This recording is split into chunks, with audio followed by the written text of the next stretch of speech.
Today's guest is Caitlin Long, CEO of Custodia, a Wyoming-based bank focused on bridging crypto and traditional finance. A former Wall Street exec turned crypto banker, Caitlin's been at the center of a years-long legal battle with the Federal Reserve over its denial of Custodia's request for a master account. She's also been a fierce advocate for giving crypto firms equal footing in the U.S. banking system. Caitlin, welcome to the show. Great to be here. Thanks for having me on. Thanks for joining us. We like to kick off the show by asking our guests, what does crypto in America mean to you? Oh boy, freedom. It's freedom money. And it's a place where we can store the benefits of our labor without it being inflated away by faraway, faceless bureaucrats who don't want us to be able to save the fruits of our labor because they want to redistribute. Yeah, I think before we get into all of that, Caitlin, you have had a long career on Wall Street, as Eleanor mentioned in the intro, including working at Morgan Stanley during the financial crisis, which I'm sure was a very, very busy time, as it is today. But what kind of drew you from the TradFi world to the blockchain space? It was two things. It was the philosophy of not being able to have the fruits of my labor inflated away, as we just discussed, but it was also the back office of Wall Street, which was and still is, an incredible Rube Goldberg machine of inefficiency, of extra layers that are no longer necessary and haven't been for decades, and cost and rent-seeking behavior that candidly should all be gone and will be, I think, much faster than most folks realize. So, we know Wyoming has been making a lot of moves lately, in the space. Obviously, a lot of support at the federal level from Senator Lummis. There's the Wyoming Stablecoins Commission. But back in the day, there was the Wyoming DAO LLC bill. It seems like they've always kind of been on the forefront of this, but you were kind of one of the earliest adopters there, and having the Wall Street background. What made you decide to go Wyoming instead of New York when you were starting out? Well, it literally was that I grew up here, and the genesis of it was that I was in New York at the time for almost 30 years, and was trying to donate appreciated Bitcoin in 2017 to fund an endowment for female engineers at my undergraduate university, the University of Wyoming, and discovered a bad law on Wyoming's books and said, I'll help you fix this. And I don't talk about this much, but one of the things that I noticed, I used to have a Bloomberg terminal on my trading desk and the Morgan Stanley trading floor, and I was watching this whole Fed master account thing in the dispute over the Colorado Marijuana Bank and then the Narrow Bank. These were non-crypto entities that were the first ones to challenge whether the Federal Reserve had discretion at all over access to the US dollar payment system, which is, remember that Rube Goldberg machine in the background that's very inefficient? That needs to be, that's running mostly on 1970s technology and needs to be massively upgraded. And I was watching all this. I remember going back as early as 2015, reading about it on my Bloomberg terminal and thinking about all this. So it was in the back of my mind. There was a lawsuit precedent in the 10th Circuit, which includes Colorado and Wyoming. And I knew in the back of my mind, if anybody was going to do something related to Fed master accounts, to be in the 10th Circuit was useful because the only appellate judge in the United States that had opined on that statute was in the 10th Circuit. And he found that the Federal Reserve has no discretion, and that all eligible depository institutions automatically get Fed master accounts. And that happened to be something that covered the jurisdiction of my home state of Wyoming. So it was a confluence of a couple of different things that made this happen. And here we are. I love that. You mentioned actually, so we have so much to unpack, in that answer, and I'm excited to do it. But you mentioned something that I wasn't thinking we were going to hop straight into, which is narrow banking. And so can you just explain, I guess for our listeners, I'm familiar with it from the issuance of a currency standpoint and some of the things that you can do legally within that structure. But what relevance does narrow banking have to what you were seeking to do with Custodia? And then why go, I guess obviously it's a powerful thing to have a Fed master account, but why go that model with Custodia? Yeah, it's actually, Custodia is not a narrow bank. Right. There was a company called the Narrow Bank that tried to get a Fed master account in Connecticut. and was denied and litigated. So, but narrow banking is, frankly, your listeners would probably understand it best as a stablecoin issuer, someone who takes in a dollar and sits on the dollar in 100% cash reserves.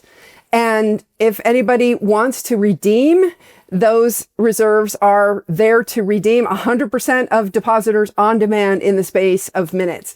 Now, the Fed, back when TNB, the narrow bank, proposed their program, crypto was alive at that point. Even, frankly, Tether had been invented at that point, but it was tiny and nobody was paying attention to it back then. What they proposed to do was to essentially create a money market fund using the banking system and investing in essentially money market fund type assets, like I believe they had commercial paper and other non-government short-term debt in their proposal, and just to straight pass through the interest to the holders. So the way that your audience would understand this is a stablecoin that was paying interest. And that was kind of the predecessor. Now, Wyoming Speedy Banks, in part because, and here's the funny thing, the Fed was actually at the table when Wyoming was creating its bank charter. It was commenting at every point along the way on the draft statutes, the draft rules, the draft regulations, and the like. So the fact that we ended up here was a function of Biden winning the election and a Biden appointee taking over and trying to kill crypto. We would have gone. We would be in a very different place had that not happened as a state, because of all the work that Wyoming had done. It is public record that they had met with the Fed for more than 100 meetings at that point in time.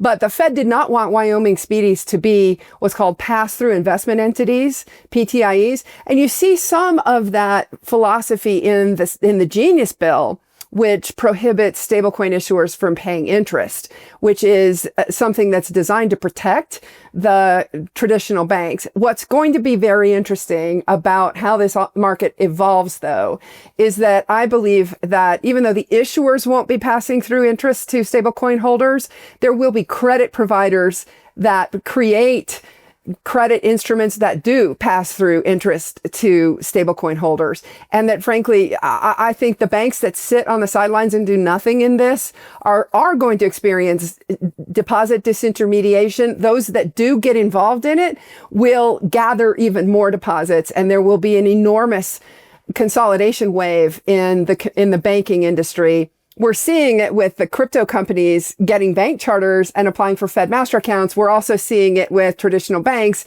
wanting to issue stablecoins. It's all going to converge.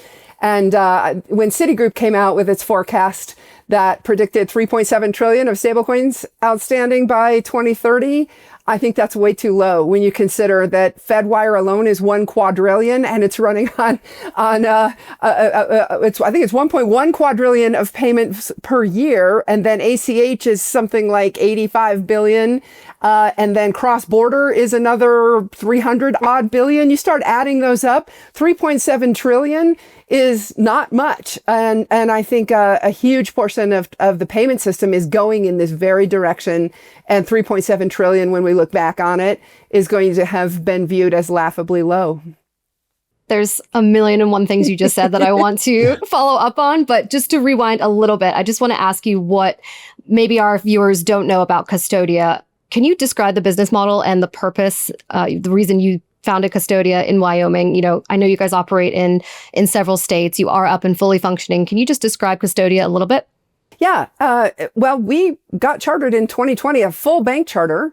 There have been a lot of buzz about crypto companies applying for trust charters. A bank charter is harder to get and with a lot higher capital requirement. And we've had that since 2020. And then the business model, we had from our chartering days a plan to issue a stablecoin. So it's 5 years old already at this point. Inside the banking system, we applied for a patent in 2020 and was granted that patent in 2022. So Custodia holds the patent on banks taking in deposits of US dollars and issuing them in smart contract type permissionless blockchain systems. And so we also there, though, Ellie, we're we're expressly setting ourselves up to try to solve the debanking problem, because there were a number of Wyoming legislators who had experienced personally the pain of having their businesses debanked. I'm remembering one who was a firearms dealer who said, look, in the first Obama administration during Operation Choke Point, his business almost went out of business because he lost his bank access and couldn't swipe credit cards in the store anymore, credit and debit cards. So when people have had experience with this, boy, are their heckles up, and they're looking for solutions that will keep them from being canceled from the banking system. And so there were a lot of Wyoming legislators who really understood viscerally what we were trying to do, which was to try to make sure that people were not canceled because of their political beliefs and happening to work or be associated with an industry that Washington, D.C. considered out of favor at the time. Yeah, Caitlin, I was actually going to follow up on that. You said from 2020 to now, a lot of things have changed, and you have been American born and bred, for better, for worse, I would argue, hopefully for better. But you bring up Operation Choke Point as well. And, you're trying to solve for that. But in a similar vein, I feel like it was also probably a problem on your end, right? So can you kind of walk us through like how you even managed with that? What was kind of your mindset over the past 5 years? And do you feel like these challenges are kind of, reached a turning point? They have reached a turning point, certainly in consciousness. All of us in this industry were talking about it for a long time. And then last November, Mark Andreessen on Joe Rogan started talking about it. Joe Rogan didn't appear to have known about it. And then it just went viral, went mainstream. And there've been a lot of melting of the ice, but it's not completely thawed. Senator Lummis put it well when she said some of the tools that were used and some of the people who used them are still in place. And while all those tools, some of those tools have been reversed, and just as recently as last week, some of the people have been pushed out, there are still some that are in place and have not been fixed yet. I know Congress does intend to fix this. I've had a really surprising number of senior people on the Hill. I'm not talking about just staff. The actual elected representatives reached out, wanted to know what really happened and what was my input into fixing it. I think I can disclose because I know, Ellie, you broke the story about the roundtables from the Trump administration. There were some of us who weren't included in the roundtables because they wanted to hear from us one-on-one. And I was in that group. And so it's funny, there were multiple people who have asked for lists of the people who were involved in all the debanking. And I'm starting to see, it's almost like what Nick Carter did now a year and a half ago, his who's who chart. Everybody on that chart has been demoted or is gone from their jobs, including Senator Warren is no longer in the majority. Michael Barr at the Fed is still a Fed governor, but he's no longer vice chair for supervision. Pretty much everybody else is gone from that list. And so there are similar lists like that floating around because the Republicans in particular seem to be very focused on making sure it doesn't happen again. My fear, though, is that the tools are still in place and it very much could happen again. And a lot has to get done. And so I'm hoping that after they're done with the stablecoin bill and the market structure bill, and this investigation gets going in full speed, that a banking reform bill comes out so that this whole thing can never be used against people of any political stripe, regardless of who is in power. It was outright abuse of power. I believe in a lot of cases it was illegal. And in Custodia's case, back to your question, is we were debanked 5 times. I don't know of anybody else who was debanked that much. Yes. And for us, it was incredibly painful because each time when we were operating, it's basically creating an entire program migration of existing customers that had to move off one platform to another. This isn't like walking down the street to the competitor bank and opening a bank account. It's months of work and millions of dollars in each case. And we are prepared in the event, well, let's put it this way, that it is public record that there is a damages claim in our lawsuit, and we are prepared to demonstrate and prove the magnitude of the damages towards us if it gets to that point. I don't know if you all have noticed this recently, but Avalanche has been on a roll. From FIFA launching their own Layer 1 on Avalanche, to VanEck unveiling the purpose-built fund to back ecosystem projects, the world is watching and building on Avalanche. Web3 gaming? Avalanche-based titles like MapleStory and Off the Grid have it covered. Finance? Avalanche has got that down pat too. Entertainment? Built for that as well. On top of that, starting in 2026, Sports Illustrated Stadium will be the first major sports venue to fully adopt blockchain ticketing powered by Avalanche. Backed by a strong network of builders and dedicated community, the momentum is accelerating on Avalanche for games, music, sports, finance, and more. Want to see how Avalanche is driving adoption? Go to avax.network and check it out.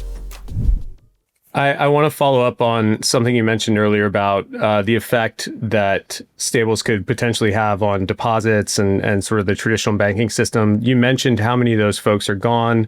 You mentioned Senator Lummis's quote about, who's still there. I'm very curious, just as far as Genius and some of the carve-outs go. Some have speculated that, the lack of a yield-bearing stablecoin is kind of a nod to the banks, right? And we know sort of how legislation is made in this country. Do you think we will see that true sort of TradFi adoption, or do you think there are things in Genius that potentially will kind of hold TradFi sort of intact? I mean, I know this has been kind of a controversial topic recently, but like, what's your take on how protected the banks are, how much we're fully moving into this new sort of era here? Well, it has always been a problem with speeding up settlement cycles. We saw this in the spring 2023 with those bank failures, where Silicon Valley Bank failed in the span of 48 hours. And at that time, the bank regulators were encouraging banks to do what's called tabletop exercises to test a bank run that occurred over 2 weeks in the fastest case, right? So when you have 48 hours for a bank to fail, obviously the world has changed, and the liquidity requirements of banks have gone up. And frankly, from a risk management perspective, that's going to continue. There's just going to continue to be pressure on that old business model of taking in a deposit and telling the customer they can have it back on demand. But what the bank's really doing is taking it and lending it maybe in a mortgage loan or a car loan or a student loan, and it's not going to be paid back for years. So there's credit risk and there's interest rate risk in that traditional banking model of borrowing short-term and lending long-term. And with people being able to withdraw money and bank runs happening a lot faster, it's pretty obvious where the pressure is, right? This was always going to happen. Crypto just happens to be one of the things that is going to put additional pressure on that. Banks will not be able to be as leveraged as they have been. And we now also know, for those of you who follow, that the supplementary leverage ratio is being changed so that banks can hold more treasuries. And so I think ultimately the long and short of it is the banks are going to become more like the fintechs and stablecoin issuers, which are a lot less leveraged and a lot more able to give deposits back to demand depositors on demand in the span of minutes. And then on the flip side, like I said, the stablecoin issuers, I think there were always, the right business model for the stablecoin issuers is always to hold 100 cents in cash and high quality liquid assets, which is what the stablecoin bill does. By the way, that is the Wyoming Speedy Bank. A lot of people don't understand the stablecoin bill is actually the Wyoming Speedy Bank charter. And it was, by the way, drafted by one of the same people. So you're going to see a lot of similarity if you compare the legislation in the two. But where I'm going is that I don't think stablecoin issuers should ever leverage, that they should ever take interest rate or credit risk. And so what will happen is that people who will voluntarily want to earn yield can put their stablecoin into credit facilities. And I think banks can lend against those. But there's a giant convergence going on. It's not an accident that stablecoin companies are becoming banks and applying for Fed master accounts, just like it's not an accident that banks are going to be issuing stablecoins. There's a giant convergence coming, and banks that don't see it coming, get ahead of it, and manage their risk properly are not going to be in a good place in the next couple of years. Caitlin, you mentioned the changing of the guard, as it were, at the Fed. Old leadership has left, but perhaps new ideals still stick around, or old ideals, still stick around, even though there's new leadership. I want to get your take on the new leadership at the Fed. Michelle Bowman obviously just came in as vice chair for supervision. Are you hopeful at all that there will be positive changes for the crypto and the banking industry under her, as opposed to Michael Barr, who was her predecessor? Relative to Michael Barr, yes. I found out fairly recently that Michael Barr ordered Fed staff to, quote unquote, find something to deny Custodia. And I've heard multiple stories about Michael Barr that I shouldn't repeat. I'll leave it at that. So basically, it was tough. I mean, I've called him before the Fed's debanker in chief. It's not difficult, rather, for someone to be better than that to our industry. He wanted our industry dead and was doing Elizabeth Warren's bidding, no doubt. Governor Bowman, Vice Chair for Supervision Bowman now, was a bank regulator in a small state. So she understands the game that is played by the large institutions against the small institutions in the financial system. And she's going to be a lot more sympathetic and understanding of the corruption that occurs in those fields. And I think she's also going to very much be interested in making sure that the large banks don't take over and crowd out and destroy the small banks, which I think if left to their own devices, they would do that. And so it's kind of fun working with Vantage Bank, our community bank partner. We're focused on community banks, on bringing this technology to community banks in a way that will make it palatable and economic for community banks to join our network and go up against the large banks that are trying to crowd out the small ones and take their deposits away. So I just think the next few years are going to be a period of stunning change in the banking industry, and that traditional banks that don't see it coming and don't understand what it will do to their risk are going to be themselves potentially at risk of losing deposits. What about these traditional banks? Do you think they are actually actively looking into getting into this side of things? Or do you feel like they're still sitting on the sidelines? It's a mishmash. There are 10,000 financial institutions in this country between the different types of banks and credit unions. And so the vast majority by quantity, I think, are still hoping that regulatory capture keeps all of us out. But also the more innovative ones, the ones that are reading the tea leaves as opposed to just living on hopium that this will go away, they have made the pivot and They are, I mean, you can see it in the press, you can see it in what the bank CEOs are talking about and the news that's being released about banks joining consortiums to issue stablecoins. And we're working on one with the community banks with Vantage, and we'll have more to say down the road. But the point is, I think vis-a-vis the stablecoin companies that are here today, most of the stablecoin volume, as we know, is crypto trading. They're trying to break into traditional payments. The banks have, of course, been completely kept out of crypto trading by Operation Choke Point 2.0, but they're the ones that originate the vast majority of payments, almost all the payments. Frankly, the two banks that do the most payments for fintechs and small banks are JP Morgan and Wells Fargo. They actually have more than 50% of the ACH payment volume. And I would think that that's ultimately going to get converted to stablecoins fairly quickly. And so that, frankly, takes away some of the market power of some of these gigantic banks that have I'll give Wise credit. They put out a comment letter laying out how much the markup is on traditional ACH payments, and it's up to 100 times.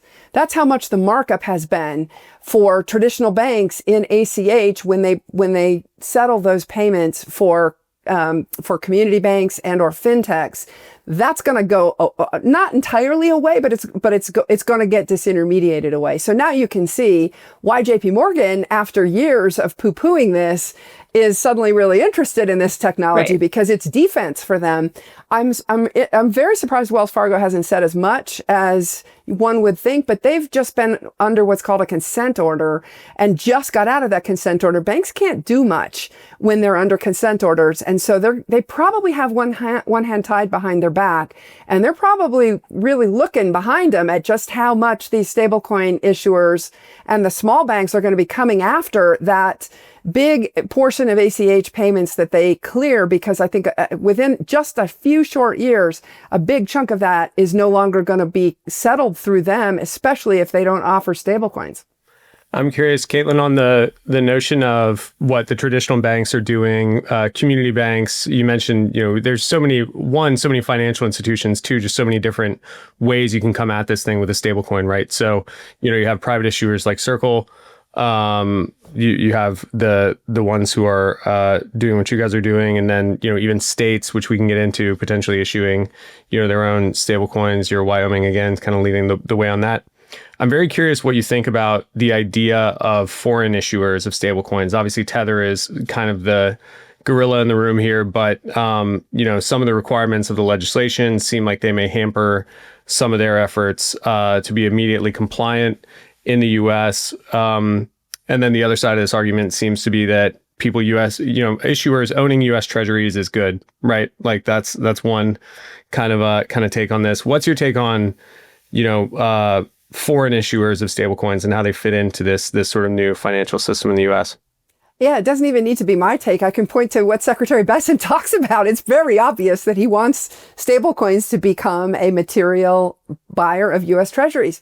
That helps him solve a problem that he faces that not a lot of folks talk about, but is very real, which is that he's got a gigantic wall of debt to refinance. And Yellen left the treasury debt very short term. She didn't term out to, 5, 10s, 20s, 30s.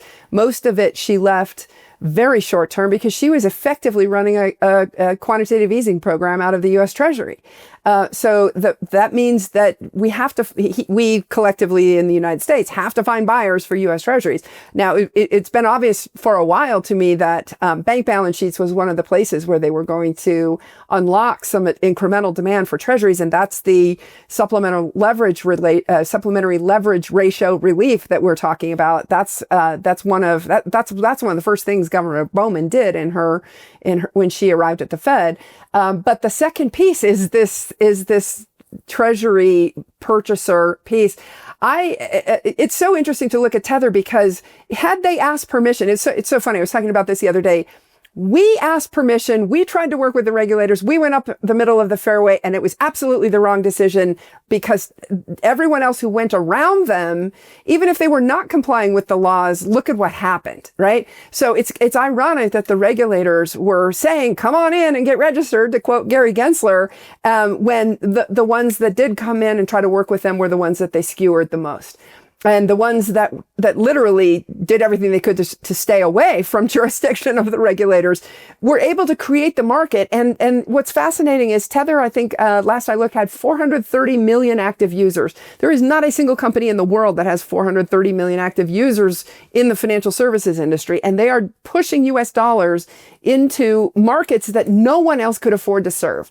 And they're doing first of all, they invented this technology in the first place. And now they're creating things like kiosks in Africa to serve customers that don't even have access to electricity, where they can come in and swap out a phone battery and store their savings in US dollars. That is creating an entirely new demand for US treasuries. And there is no question. All you have to do is listen to Secretary Bessent.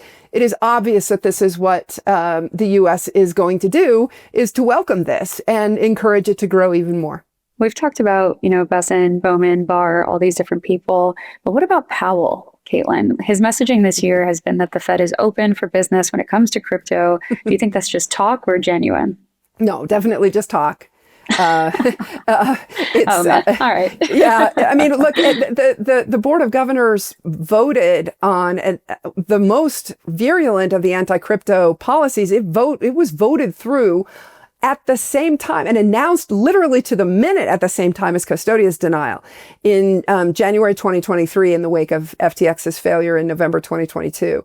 And it was coordinated with the White House. And that has not been reversed yet. It is still the official policy of the Board of Governors. And Powell was the one who was chair at that point, and it was voted on, including by Governor Bowman and Governor Waller, who have definitely come more towards the pro-crypto philosophy. But that hasn't been overturned yet, and I don't know if Powell has the votes to overturn it. So it's still in place. And I am not holding my breath. I am very interested in, and I listen to every word that Secretary Bessent gives in interviews. He did drop a little truth bomb last week when someone asked him, is it possible that you could be both the chairman of the Federal Reserve and the Secretary of the Treasury? And his response is, it has been done before in the 1930s. And he keeps saying he'll go wherever Trump wants him to go. Well, Trump is pretty much attacking Powell every day now. And I think that kind of, it's aimed at putting pressure on Powell to resign. We'll see what happens. But there's one thing we haven't talked about yet, which is the report from the Treasury Department that's coming out on crypto on July 22nd, which is 180 days after the initial crypto executive order. And I am hearing rumors and believe very strongly that is going to be a watershed event. And the stablecoin bill is out there in the mix as well. Those two things I think are going to massively change the dynamic in just the next few weeks. And I think a lot of folks who sat back thinking and hoping and praying that this would go away are about to be rolled over by an incredible wave of innovation that's coming from this industry.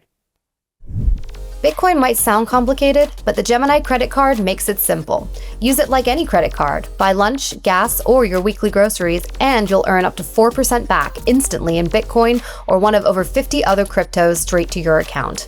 No annual fee, and right now you can grab a $200 Bitcoin intro bonus. It's the easiest way to start building your Bitcoin stash.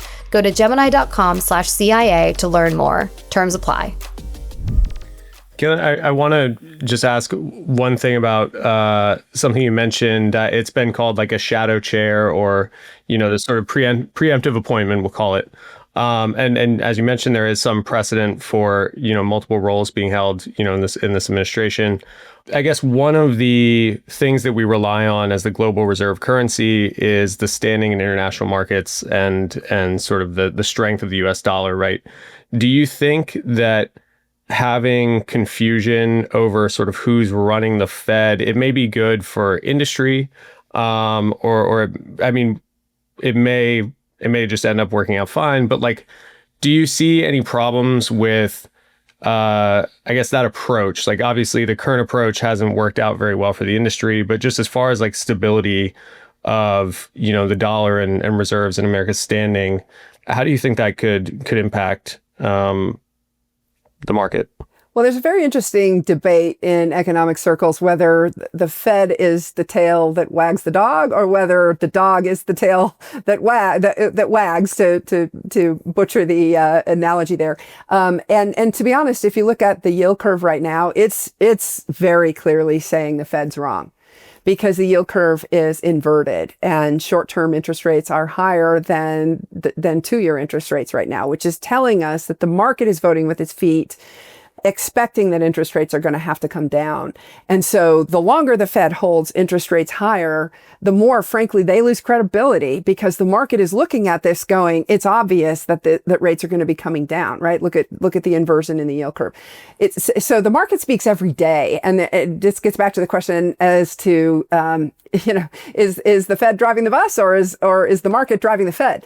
And to be honest, this is a perpetual debate, and I think the pendulum swings. But right now, you've now seen some cracks in the Fed. The Fed is an organization. Keep in mind, I've had discovery on the Fed through the lawsuit. That's something almost no one else has had in Fed history, and I can't talk about it because it's sealed. But learned a lot, of course, during the course of that. And so when I look at economists and historians talk about who's really in charge and how much power the Fed really has over interest rates and when it loses its credibility, I look at this situation and say, the market is voting with its feet right now. And it's saying the Fed is wrong on interest rates and Trump is going to win and rates are going to be coming down. I think right now, as of this morning, there were two rate cuts forecasted in for later this year. I don't know if Trump is going to wait that long. There's an FOMC meeting in July.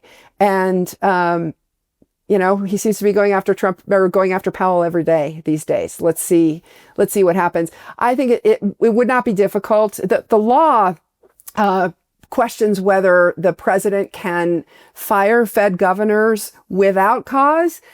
I think it wouldn't be difficult to create cause because there is cause, not created as in make it up. There is plenty of cause to fire certain Fed governors for malfeasance. And if Trump wants to go there, I think he's got the firepower to do it. Let me give you one little piece of information that I know that is out there for someone to put together if they want to.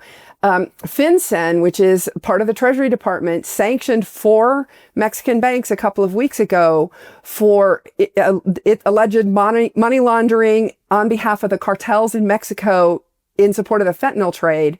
Well, guess what? Under Jay Powell, one of those 4 Mexican banks was granted a Fed master account in 2021.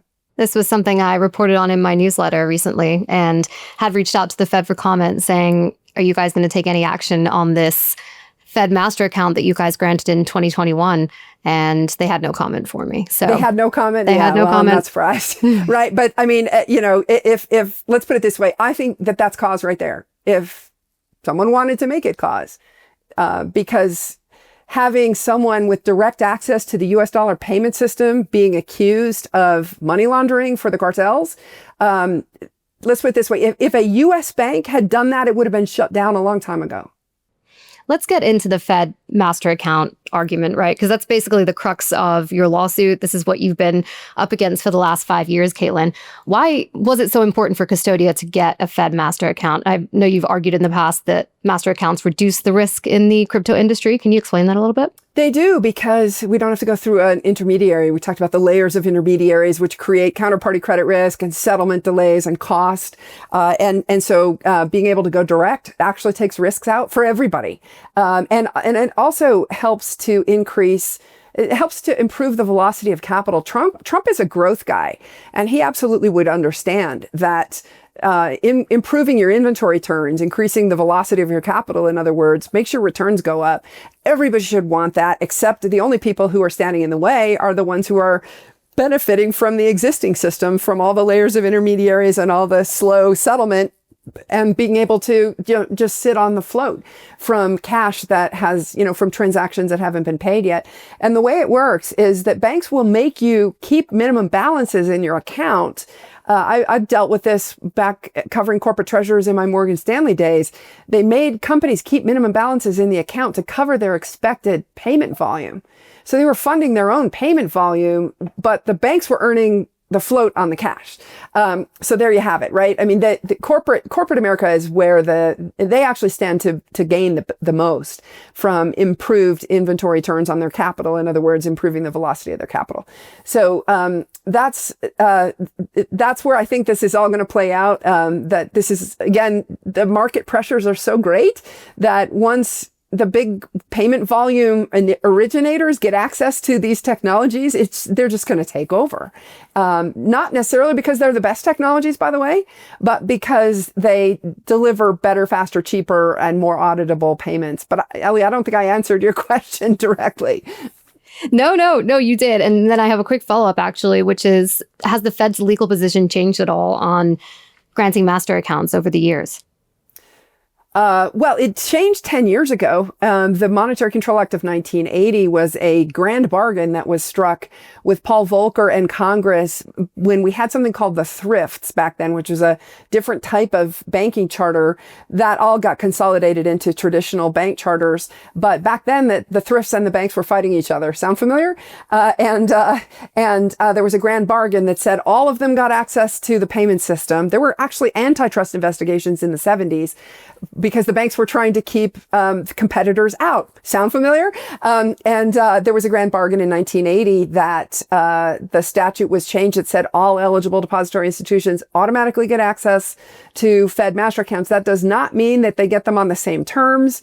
The Fed has plenty of tools to manage the risk. It can require over-collateralization, like we just talked about with, banks requiring corporates to hold all this excess cash in their bank accounts. The Fed can require banks to do that too. It can restrict their discount window access, and a number of other tools like that are very similar to the tools that your own banks you would use to manage the risk of you as individual depositors. So the Fed obviously has the ability to use all those tools if it wants to. So back to answer your question, it was about 10 years ago when a Colorado marijuana bank approached them for a Fed master account. Marijuana, of course, being still to this day federally illegal, although it is legal in a number of states that have tried to nullify that.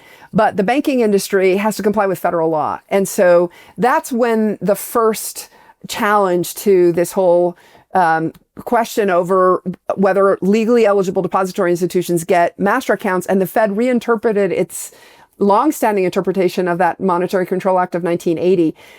For 35 years, it automatically granted depository institutions Fed master accounts, and then it suddenly discovered the power to deny back in 2015 when the marijuana bank applied. And ever since then, it's been litigation after litigation after litigation. Incidentally, you alluded to a number, and you've reported on a number of crypto companies that have applied for Fed master accounts. I just saw a really interesting post over the weekend that had some charts about the Fed's, pending applications for Fed master accounts. There have been only in the last decade, since in that period where we're talking about, where the Fed, reinterpreted the statute and discovered, quote unquote, that it had discretion. Only 2 non-traditional companies have gotten Fed master accounts. And guess what? Both of them had former Fed vice chairs for supervision associated with them. In the case of Sarah Boone Raskin for Reserve Trust, she was on the board. And in the case of Numisma Bank, Randy Quarles was and is, to my knowledge, a shareholder of Numisma Bank. Which is not a fintech bank, though, right? Numisma is not a fintech. Not. Well, it is. It's a depository institution, but it had a novel business plan. So the Fed treated it as a novel entity, and literally only 2 of these novel entities have gotten through, and they both had Fed insiders associated with them.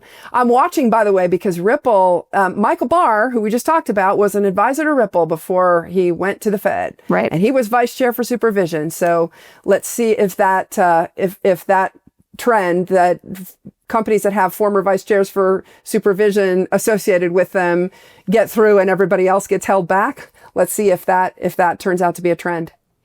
Are those institutions legally eligible for master accounts, in your opinion? Which institutions? Like the Ripples, the Wisdom Trees, the Fidelities. There's different tiers to being able to, what your certification is, right? The Ripples obviously applied for an OCC bank charter, but a Fed master account is very different. Are they legally eligible for that? This gets into some gray areas of the law with respect to legal eligibility for trust companies. And it has not been litigated, and I do expect it to be challenged. And frankly, I think the Conference of State Bank Supervisors may very well sue over this and may gum up the process of getting trust companies through, because it is not clear whether they are legally eligible for Fed master accounts. Some academics believe that they are by nature of the fact that they're Fed member banks, but there is something called the dual banking system in the United States, where there has historically been equality between federally chartered and state chartered entities. And they've literally mirrored each other and had the same powers. But this is an interesting question because there's an argument that federally chartered trust companies, because they're Fed member banks, get special treatment. That's what I think may be litigated. But a couple of the companies you mentioned have state chartered trusts, and they are not legally eligible. However, the Fed has granted master accounts to some state chartered trust companies in the past. They are not legally eligible for them. I've talked about there's some anomalies in these data, and it looks like a lot of insiders have gotten Fed master accounts that were not legally eligible for them. And I'm not sure how this is all going to play out. I expect that there will be 2 things: a push by the Trump administration to open this up, because there has been corruption in Fed master accounts, but I also expect that certain of the interests will push back, and it's not going to be an easy road. Yeah, it's interesting you're bringing that up because I know Eleanor has talked about some of the rumors she's been hearing for months that the Trump administration is weighing an executive order that would force the Fed to give master accounts to crypto companies. Do you think that would actually work, or would it just kind of trigger a new wave of lawsuits from these traditional banks? Well, for legally eligible companies, I don't think there is an argument that they can be kept out. But for the New York State chartered trust companies, Ripple bought a company called, Eleanor, I think it's called Standard Trust Company. They put in a Fed master account application in March. It was reported that they did it in June. I wasn't sure when Ripple said that it had applied in June. The data shows that they applied in March, but that's a state chartered trust company. Under the law, you have to be a depository institution if you're state chartered, and they're not. They are expressly prohibited from accepting deposits. But again, their argument might be, hey, the Fed has let some of these other ones in. What's different for us? And the banks will definitely sue over that one, I expect, because the Fed has been letting legally ineligible companies have Fed master accounts. Again, the more interesting question is at the OCC. Wise's application became public last week, and it proposed a capital requirement of $7.25 million. Anchorage got their OCC trust company for a capital requirement of $5 million. This is all publicly disclosed. For a depository institution charter, you're typically going to see at least 35 to 50 million of capital requirement. So if master accounts are available for that little of capital, it's massively going to change the financial landscape, because there will be a conga line of companies that will abandon their state money transmitter licenses to go get federal trust charters for, in some cases, less capital than they have today, and compete with the banks. And I do expect the banks to fight back against that, because the banks have a much higher capital requirement. Is it frustrating to see all these other companies potentially leapfrogging the process, and you've been in this sort of limbo, as it were, for 5 years? I mean, candidly, it's funny to look at it all now because they're all trying to copy the business model that we had the whole time, right? If there were justice, and if there were rule of law, then we wouldn't be in this situation. I want to ask about the state's sort of role in this, right? So just going back to the Fed master account question and how it impacts their activities. So Wyoming does not have a Fed master account. It's obviously been the state of Wyoming does not have a Fed master account, and have been involved with you guys. I believe Texas, and I'm not sure what other states actually do have Fed master accounts. Texas, Tennessee, and North Dakota. Yeah, sorry, go ahead. No, you got perfect. Yeah. So, but so I'm curious, this feeds into Wyoming kind of being on the forefront again of this idea of a state issued stablecoin. So the Wyoming Stable Token Commission is looking at issuing its own. And I'm curious, so Say was one of the last 6 chains picked to potentially support this stablecoin. But what do you see as the advantages or the place in the market for a state to issue a stablecoin? Do they have any regulatory advantages there, or are capital requirements kind of built into state reserves and pension plans? Like, why do you think a state would or shouldn't put out a stablecoin, and how does that impact things? Well, I'm not a fan of it. I've made that pretty clear. I don't think what is happening here is actually constitutional, but it's not my place to challenge that. The irony, to link it back to what we were just talking about, is had the Fed continued to work with the state of Wyoming and not under the Biden administration and Michael Barr rug pulled the state wouldn't be going forward with its plan to issue its token. This was a reaction to what had happened, what the Fed did to the Wyoming Speedies. And so basically the state just decided, well, if they're not going to recognize the speedy banks, the state's just going to go around them and do it itself. We talked earlier, you mentioned Texas has a Fed master account. Tennessee has had one. The Bank of North Dakota has its own bank, the Bank of North Dakota.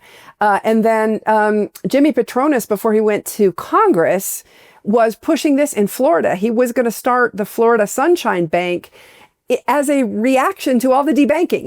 Now we're back to the exact same problem. It's this whole control of and being able to cancel entire industries or families. In the case of Jimmy Patronis, he was talking about both the Trump family in Florida, as well as Dr. Mercola, who was a COVID vaccine critic. And literally, Dr. Mercola, I follow him, his entire company's executives and their spouses all lost their bank accounts during COVID. It was crazy. Not just the company. It was the individuals and their spouses individually. So that's how far the debanking went. And that's why the states want to react and say, this is wrong. We've got to protect people in our states, especially if they happen to be on the opposite side of the political aisle to the people in control of these incredibly powerful levers in Washington, D.C.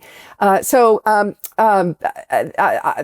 not paying that close of attention to what's going on with the Wyoming stable token. I'm going to be very interested to see how the Fed reacts when and if they get to the point where they're issuing, which I'm hearing is fairly soon. Speaking of fairly soon, Caitlin, we should be getting a outcome in your case fairly soon. Just to give a little bit of background for our readers or our listeners, because we didn't get too much into the specifics of the actual lawsuit between Custodia and the Fed. But basically, last year, a Wyoming district court said that the Fed has complete discretion over giving master accounts and said that it was right in basically denying Custodia its master account when it applied in 2020, I believe. And then you guys sued in 2023. But you guys have appealed that decision now, and a ruling from the 10th Circuit could come down any day. Are you confident that the change at the top, the Trump administration, the pro-crypto messaging, the total shift in pretty much everything we've seen when it comes to crypto from the federal government will work in your favor, will perhaps give you a positive outcome this time? I can't comment on the appeal. All I can say is, boy, there are a lot of balls in the air. There's that. There's the stablecoin bill. There's the Trump executive order. And then just the market dynamic with the banks waking up and realizing that this is all real and they should have been working on it all along. And we were maybe never their enemies. And then the crypto companies, instead of blasting the banks, are now looking to join the banks.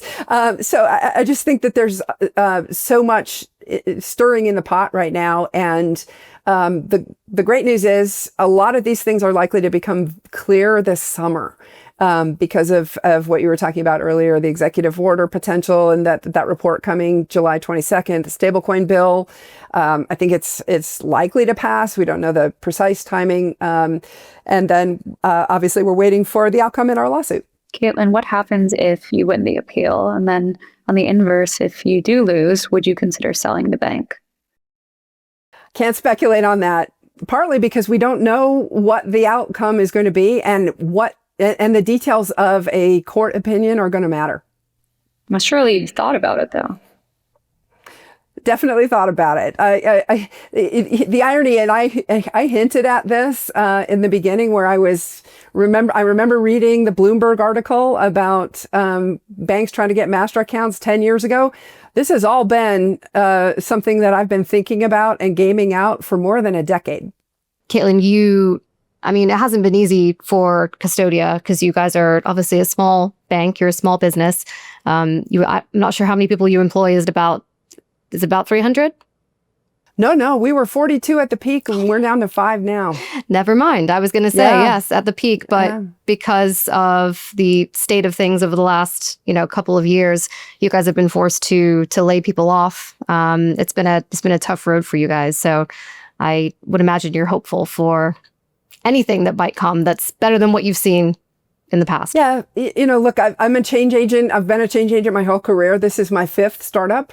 And 3 of them were businesses that I started inside big investment banks, including Morgan Stanley, and then left to do a crypto, not a blockchain, not Bitcoin startup, so to speak. And now this is a Bitcoin startup is how I think about it. So if you've got that kind of entrepreneurial history, it's never a straight line. Back to your earlier question, I've been gaming this out and thinking about it for more than a decade, and definitely have a very, very long term approach to this. The irony is, looking back at all this, we never looked for a fight. We were actually working with the regulators. That's what's so crazy about how we ended up. And I know a lot of people inside the Fed are very angry and appalled, to be honest. I've talked to recently talked to people who are appalled by what happened to us, and all the corners that were cut, and policies that were not adhered to, and malfeasance that took place in our situation. And I am happy because many of the people on the ground were our advocates all along. The issues were always at the people at the very top. Yeah, Caitlin, I'm based here in DC. I know we've had a lot of folks on who have come up against kind of the system or the federal government in some way or another. You've obviously been at the forefront of that fight for a long time, sort of came into the space as a true believer in the technology. What has this experience, I like the theme of, forgiveness, not permission in the right circumstances. What has this experience taught you about just dealing with the system as an entrepreneur in crypto? It's incredibly corrupt. Okay. There we go. Yep. And it's in DC. That's mostly in DC. That's where the issues are. And let's see if there's a real reform effort that succeeds, or whether the DC swamp and the incumbents are able to capture it and use it to protect themselves. I feel like we could talk to you for another hour or two. I know. And maybe after all of the dust settles, we will. But Caitlin, before we let you go, we always like to ask our guests, what else are you watching in DC right now that you think others should pay attention to, aside from, everything we've talked about? Yeah, obviously the stablecoin bill. That's clearly the near-term priority, plus whatever is going to come out of the report from the Trump administration at 180 days after the executive order, July 22nd. We haven't talked yet about Bitcoin treasury companies, but that is the hot topic right now, and I'm doing a lot. Yeah. I've had multiple people reach out to talk about those. More are coming, and there's some very interesting corporate finance. It's not Bitcoin, to be clear. They're using corporate finance to essentially go short the US dollar and long Bitcoin. And there's some very interesting structures that are being talked about in those areas. And I think the whole thing is just fun to watch and to participate in. Amazing. Well, thank you so much for coming on today. I'm sure we'll have you back on. We certainly will. Thank you, Caitlin, for joining us. Yeah, thank you, Caitlin. Thank you. Nice to see you all. Thanks for having me on. Thanks. Best wishes. I know this is a new venture, and you guys are killing it. So I really appreciate you bringing me on early in your history, and I wish you the best as you continue to grow your business. Thank you so much. You make it easy. Thanks. Yeah. Thank you. Cheers.